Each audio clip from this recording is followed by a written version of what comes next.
নমস্কাৰ, আশা কৰিছোঁ সকলোৰে ভাল আৰু অন্য এটা মিনি ব্লগলৈ স্বাগতম জনাইছোঁ। বতৰটো খুবেই ভাল, ৰ'দো নাই আৰু অলপ বতাহ মাৰি আছিলে। ব্ৰাছ কৰি লৈ মই অলপ লাল চাহ, তাতে অলপ মুড়ি দি ল'লোঁ, বিৰাটেই ভাল লাগে খাই। আৰু এয়া হেনা আগদিনাই আইতাই গুলি থৈছিলে। মই ৰাতিপুৱাই উঠি লগাব লৈছোঁ, কাৰণ ইয়াৰ পিছত মোৰ ঢেৰ কাম আছে, তেতিয়া মানে গা ধোৱালৈকে শুকাই যাব। গতিকে দেখিছেনে চুলিখিনি ইমান জট লাগিছে। হেনাখিনি লগালোঁ আৰু এয়া হেনাত কিন্তু ডিম, বিটৰ ৰস, চাহপাত আৰু কফিও দিয়া আছিলে। বিৰাট ভাল হয় তেনেকৈ লগালে বোলে, মানে ৰংটো ধুনীয়া উঠে। তাৰপিছত জোতা আছিলে ধুবলৈ কাৰণে, জোতাযোৰ উলিয়াই লৈছোঁ ধুওঁ বুলি, কাৰণ ইয়াৰ পিছত মোৰ কণ্টিনিউ এক্সাম আছে, তো টাইম নাপাম, সেইকাৰণে আজিয়ে ধুই লৈছোঁ টাইম পাওঁতেই। আৰু ৰ'দত দিবৰ কাৰণে ৰ'দটোতো নায়েই, উপায় নাই, ধুই দিছোঁ আৰু যেতিয়া শুকাব।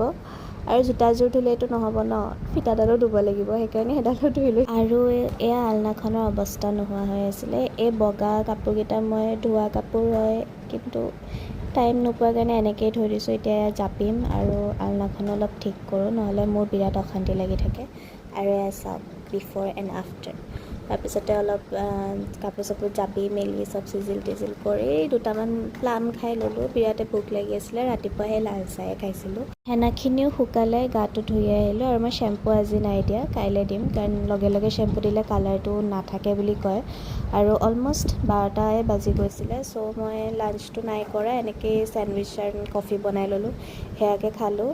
আৰু এয়া ইভিনিং মই এতিয়া অলপ বজাৰ আছে, বজাৰলৈ গৈ আছোঁ। আৰু ইভিনিং ওলাই আহি যদি কিবা এটা নাখাওঁ, মনটো ভাল নালাগে, গতিকে পেকিং লৈ ল'লোঁ। একচুৱেলি 8টাই বাজিলে, গতিকে এয়া ডিনাৰে হৈ গ'ল। আৰু এতিয়া এয়াই খাম মই গৈ পেলাই, ডিনাৰ আৰু একো নকৰোঁ বেলেগকৈ। আজিলৈ ইমানেই, আকৌ লগ পাম অন্য এটা মিনি ব্লগত। Thank you, bye by.